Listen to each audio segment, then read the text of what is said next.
What's up, Leafs Nation? Welcome to Live from Morning Skate, brought to you by our friends at FanDuel. It is a big morning in Leafland. Some huge trade news, which we're going to get into, and of course, another Original Six matchup tonight with the Leafs taking on the Montreal Canadiens. Hi, guys. I'm Jacqueline Doorey, rejoined by Becky Kellar. You weren't here last show, and I'm so happy you're back. Is that a hit at Scott? I mean, it is a little bit, but Not a knock at Scotty. It's a hit at me as well. Me and Scotty are a lot of things, but we are no Becky Kellar. Happy to have our analysts back because we have a ton to talk about today. Late last night, it hit the news cycle that the Toronto Maple Leafs have acquired Ryan O'Reilly and Noel Acciari in a 3-team trade with St. Louis and Minnesota. So let's dive right into it, Becky. The details behind this trade: St. Louis receives Mikhail Abramov and Adam Gaudette, Toronto's first-round pick in 2023, Ottawa's third-round pick in that same year, and Toronto's second-round pick in 2024. And as you can see there, the Wild receives Toronto's fourth-round pick in 2025 as they're retaining part of Ryan O'Reilly's salary. So lots of reaction from Leafs Nation to this news. But Becky, what did you think when that popped up on your news feed? Well, Merry Christmas. Isn't that ho, what it ho, feels ho. like? You know, there's been so many rumors circulating about what is Toronto going to do leading into the trade deadline. Lots of names have been talked about. Yep. But Ryan O'Reilly coming to the Leafs certainly feels like a bit of a Merry Christmas. And, you know, this is a guy that is likely going to come in. He brings so many options to start with, but this is a guy that's likely going to come in. He's going to take on your third-line center role. I mean, there's possibility he could play with Marner and Tavares, but you gotta think he's probably going to shore up your third-line center, guy that's going to do some penalty killing.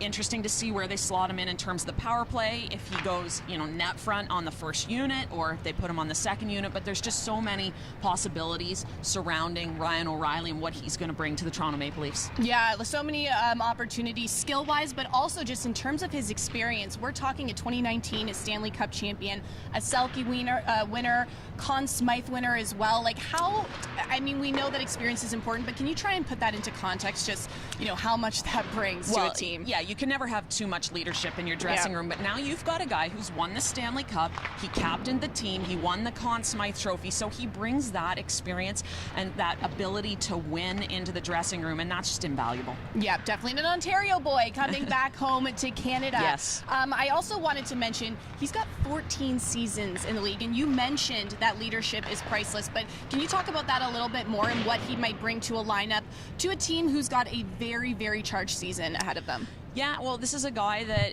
he's been able to produce year after year. We've seen this 7 times. He's been a 20-goal scorer again, the leadership that he brings. So I think, again, just a really exciting time in what he's going to be able to bring to this team, whether it's goal scoring, leadership, penalty kill, power play. There's so much that he's going to be able to do. Yeah, and let's talk about Noel Acciari briefly before we get to what's happening on the ice. You guys can see Samsonov is in net right now, which is great news. He wasn't feeling well yesterday and not in practice, but like I said, we will get to that shortly. Acciari, another two-way forward. What do you like about him? Well, he's going to shore up your fourth line, likely to go in as your fourth-line center. So, again, just someone that's going to solidify your bottom six. Something that's been talked about a lot with this Toronto Maple Leafs team is strengthening that bottom six. So he's going to bring that, and I think another piece to the puzzle that's going to help them going forward. Yeah, and speaking of another piece of the puzzle, that trade did include another center, Josh Kellar, who is also coming to Toronto. So, you know, our sources tell us the two players, or sorry, I guess I should say Ryan O'Reilly and Noel Acciari, will be in Toronto today. Whether that means they'll be lining up tonight, of course, we don't know. Could be just getting situated, getting to know the facilities, getting to know the team, because it's going to be a very intense next couple weeks, and Leafs Nation is ready for it. We're so ready for it. Kyle Dubas will be speaking to media at around 11 o'clock this morning, so if you want to hear his thoughts on the trade, get some more deets, you can head to the Toronto Maple Leafs website, or of course check out the Toronto Maple Leafs YouTube channel, since you're already here because you're watching us. It's perfect. All right, let's talk about the last week for the Toronto Maple Leafs, because after a tough loss to Columbus last Saturday, the Leafs responded exactly the way you'd want them to, with a dominant 5-2 win over the Chicago Blackhawks on Wednesday, I think it was. Wednesday, yes. 5 different goal scorers. It was a complete game, top to bottom. And, you know, Keefe actually mentioned, head coach Sheldon Keefe, I should say, that, you know, the Leafs weren't going to look too closely at this game. They're not going to spend too long looking at what went well, at what didn't go well. They're just going to move on. So I guess, Becky, my first question is, what did you think of the Leafs' performance? And my second question is, what do you make of Keefe's comments? Well, to start with, it was a great bounce back and exactly what you needed. You needed to bring some energy. I love the fact that they got on the score sheet 9 seconds in. Willie Nylander just Incredible. Doing what he's done all year. Of course, Austin Matthews back in the lineup. And, I mean, the impact that has, just getting your lines back to normal. Him, of course, getting on the score sheet with a goal and an assist is pretty huge. So I liked everything I saw about that game. My guess is Sheldon Keefe is not going to look too closely into it, only because you're playing a team at the bottom of the standings. And I know they've had their struggles.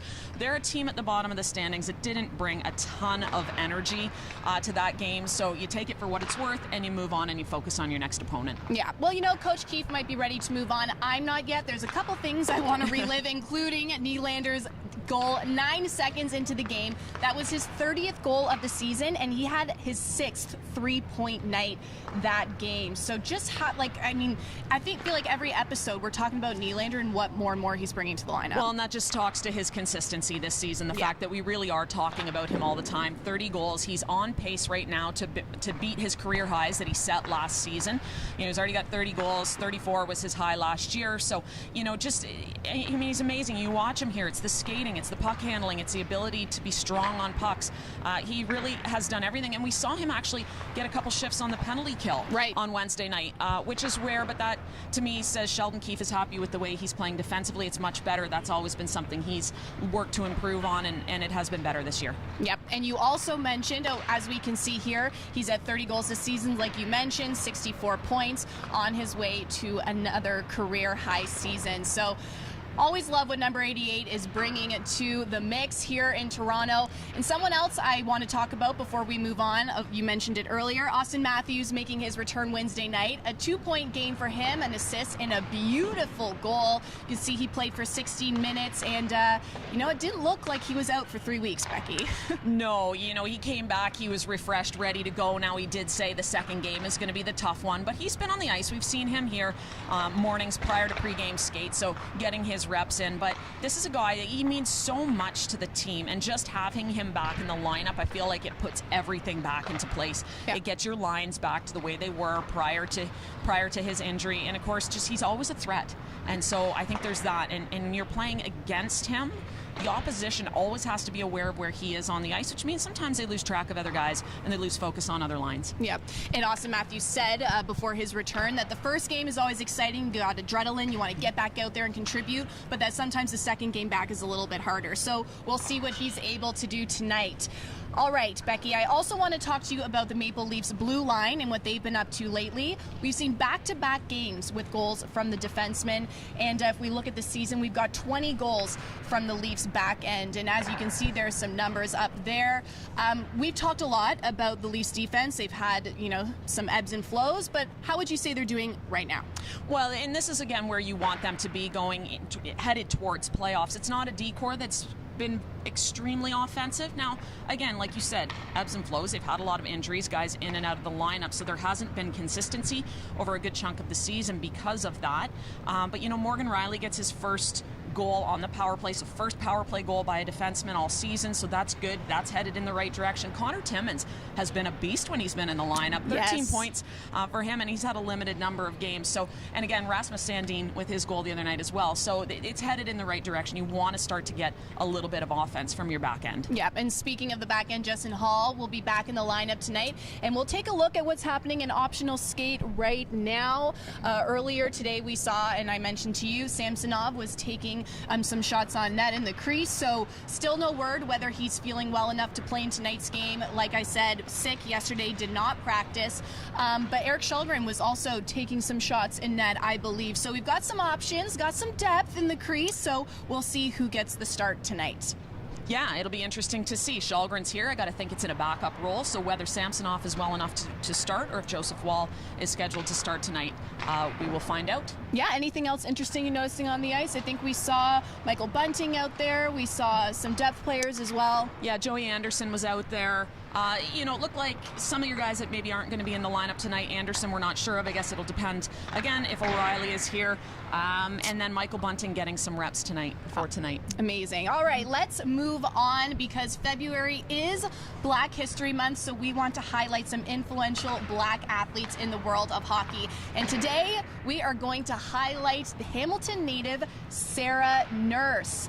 So the 28-year-old has represented Canada numerous times at the international level, but her career began with the Wisconsin Badgers, scoring more than 70 goals in 4 years. Impressive. And her Olympic dream started back in 2002, watching the Salt Lake City Games, and 15 years later, she made it there. In 2018, she went to Pyeongchang and won the silver medal with Team Canada, and 4 years after that, she'd return to Beijing, where she would set 2 new Olympic records. Most points in a single tournament with 18 and most assists with 13. And of course, we all remember Canada went on to beat storied rivals, the USA, to get the Olympic gold. So reigning world champions, or Olympic champions, I should say, in women's hockey.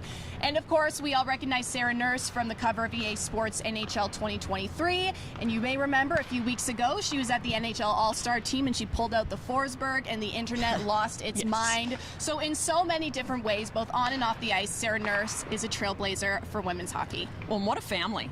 I know. There are a lot of good athletes whose last name are Nurse, and they're all related in some way or another from the Hamilton area, so pretty impressive. And you look at what she's done.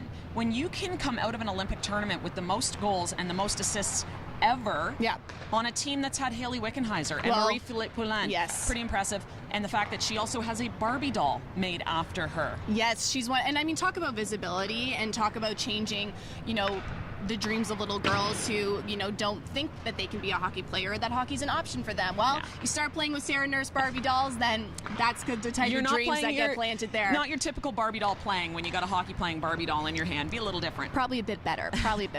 All right, let's move on to tonight's matchup against the Montreal Canadiens.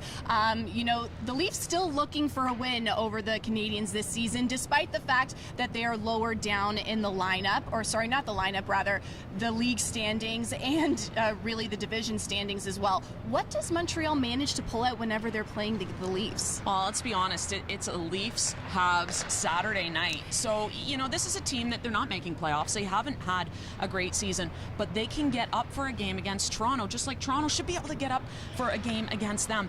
You look at some of the players that they've had in their lineup, Suzuki, Caulfield, Doc, they've got injuries right now. Yes. The biggest, most notable being Cole Caulfield, but they do have some guys that can be dangerous, but you're looking at a pretty depleted lineup here, but a lineup that I got to think is coming into this building. It's a Saturday night, and they're going to be ready.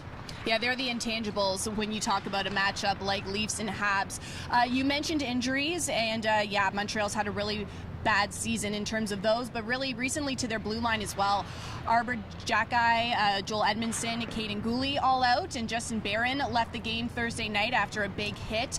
So we don't know if he'll be back for tonight's game, but that left Jonathan Kovacevic and Chris Weideman together. 2 righties didn't have the greatest showing versus Carolina. But when we talk about all those injuries, what does that leave room for the Leafs forwards to work on tonight? Well, you've had players coming in and out of this lineup, so the lack of consistency can be kind of difficult to deal with as a player. As a defenseman, I know if you're changing D partners frequently, it can be tough to develop some sort of chemistry. So I think for the Leafs, and they've got a rather inexperienced D-core right now as well. So if you're the Leafs, you got to put pressure on them, take away their time and space, make them make decisions quicker than they want to. Likely, you're gonna force some turnovers and take advantage of the inexperience and the ins and outs of the lineup. So that's the first one. And then we can get into the injuries that they've had up front as well, because that's had an impact on the Montreal Canadiens too. Yeah, you mentioned his injury. Cole Caulfield out for the rest of the season with a shoulder injury, and that's, it's been a couple weeks now. So how have you seen the Habs react to that? Cole Caulfield's not a guy that can be easily replaced. You've watched him throughout the couple seasons that he's been with this team. He's so dynamic. He brings a ton of energy to the dressing room as well. So he's not a guy that you can necessarily replace, but you can you can attempt to. They've had some guys come up from the AHL Laval, in Pitlick, Harvey Pinard, Belzile, Ylonen, and so these are all guys that are having great years in the AHL. They're not going to score at the same pace when they come up to Montreal, but what you will likely see from them is they're fast and they're tenacious on the forecheck, so they're going to get in on you, try to put pressure on your D. So what will the Leafs blue line have to do to keep them under control? Well, quick puck movement. You got an experienced blue line back there. You know, they've seen it all before. Quick puck movement, get the puck up to your forwards, and in all likelihood, if you're playing the way that you can with lots of energy, forwards should be dominating this game, possessing pucks. Well, you've taken us through the X's and O's, but if you think and you have to boil down tonight's win to one thing, what does it have to be for the Leafs? It's got to be energy. Okay. Right? It's got to be energy. And I think whenever the Leafs have come out against some of these bottom teams and they haven't performed as well as they liked, that's exactly what it's been. So you play your game. We've said this so many times. You play your game, you outwork your opponent. They have more skill, they have more depth, but you got to outwork them. Yeah, energy is one of those things. It can be hard to come by. It's a long season, but maybe with these trades and all this news, the Leafs will have a good night tonight. All right, we know they will. I'm going to talk in the affirmative because that's what we do here in Leafland. All right, let's move on to our prop picks presented by FanDuel for tonight's game. All right, let's start off with the highest scoring period. I am going to go with the second period. I'm looking at the over of total goals at 1.5, and if our last game against Chicago is any example, we can look for the Leafs to come out flying, and hey, you know, you never know, maybe the Leafs, or maybe Willie can beat that 9-second mark again and get a goal even faster.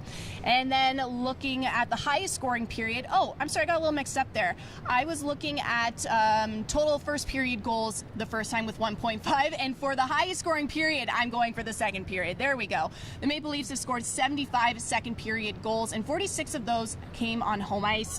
So with those numbers, you know, you can't fight City Hall. That's what I'm going with, Becky. Well, and they got back to their second period scoring on Wednesday night, so I'm with you. I think the second period's their period, and they're going to light it up. You know what? When Becky Kellar agrees with me, I feel really good about my picks.